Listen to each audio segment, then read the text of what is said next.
Hey, welcome to episode of Chad's Beer Reviews. This is a beer from Canada, my first ever New England IPA from Canada, or Hazy IPA from Canada. This is from Collective Arts, Life in the Clouds, NEIPA, 6.1 ABV.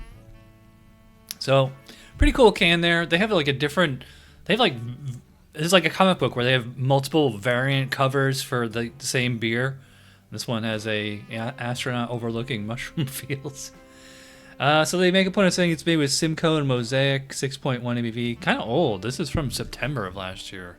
So that's what, like 6 or 7, maybe 8 months old? I don't know. Anyway, pour it in the IPA glass, and it's a pretty typical hazy. A bit more on the pale side than a gold side, but, you know, and it's actually not as hazy as most. White, kind of soapy foam on that. Most of it has dissipated. That could be from the age of the can. Let's see this thing. Smell test. Well, they get the juicy part down. I will say this does smell like a glass of breakfast juice. Yeah, I call it like very orange. Like kind of like a tangerine if we're being specific, or a blood orange. Has like a bit of a sweet kind of character to it, almost like a sherbet ice cream. Grapefruit, pink grapefruit for sure. Maybe a little pineapple in there, which is weird because like Simcoe and Mosaic, they tend to be like more tropical than citrusy, but I'm smelling citrus on this. I'm not really smelling tropical, and I'm not getting like cat pee, or it does not smell dank really at all. Maybe like a tiny little bit, but let's see how it tastes. Cheers.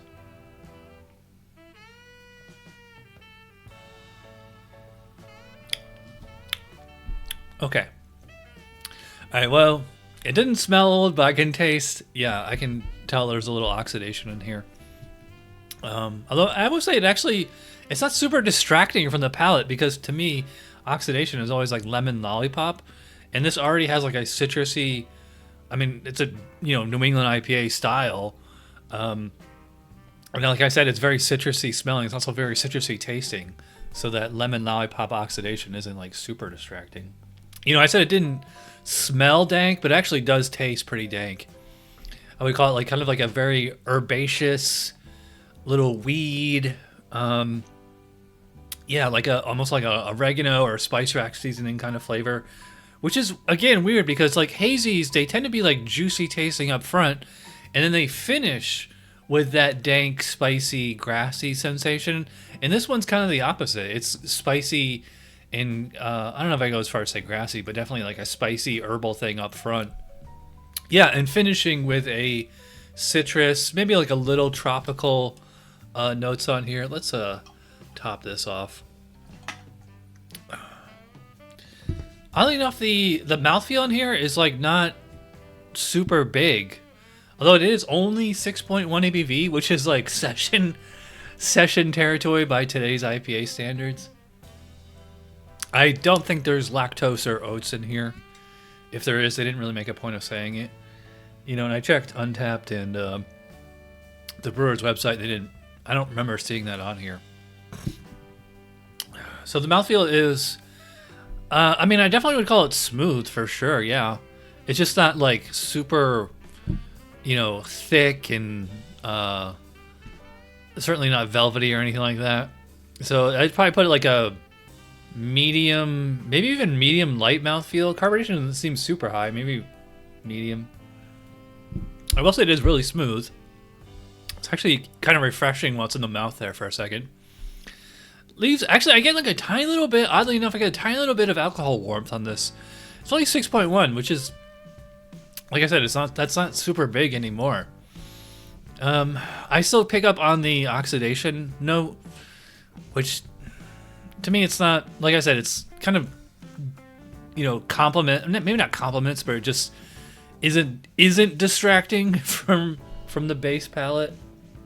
Yeah, I actually kind of like this. So it's like a little herbaceous, spicy. I also get like a little bit of pineapple, which is pretty standard for Mosaic. Simcoe tends to be like cat pee and like really herbal. I'm not getting cat pee on this one at all. Maybe it was like super fresh. You might have. Finishes, I would say it finishes pretty dry. I said the hops linger kind of briefly here. It has like a bit of a oregano kind of aftertaste, something like that. I would not say it's garlicky or onion, nothing like that. Some kind of like green, shelf spice rack seasoning kind of flavor.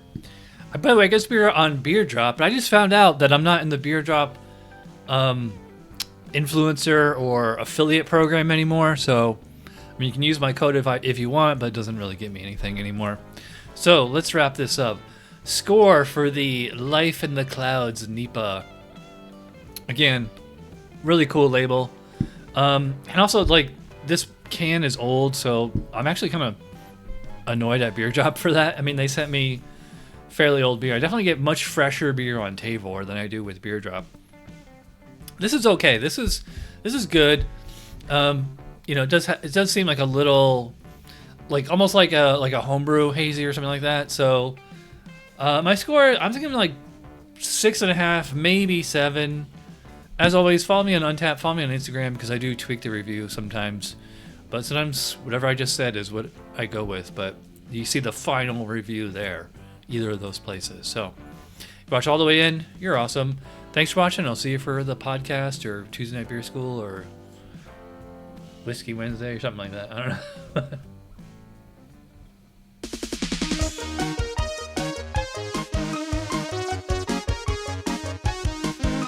Somebody brewed it. Chad just reviewed it. Thanks for watching Chad's Beer Review. Trust me, the next episode will be a lot better.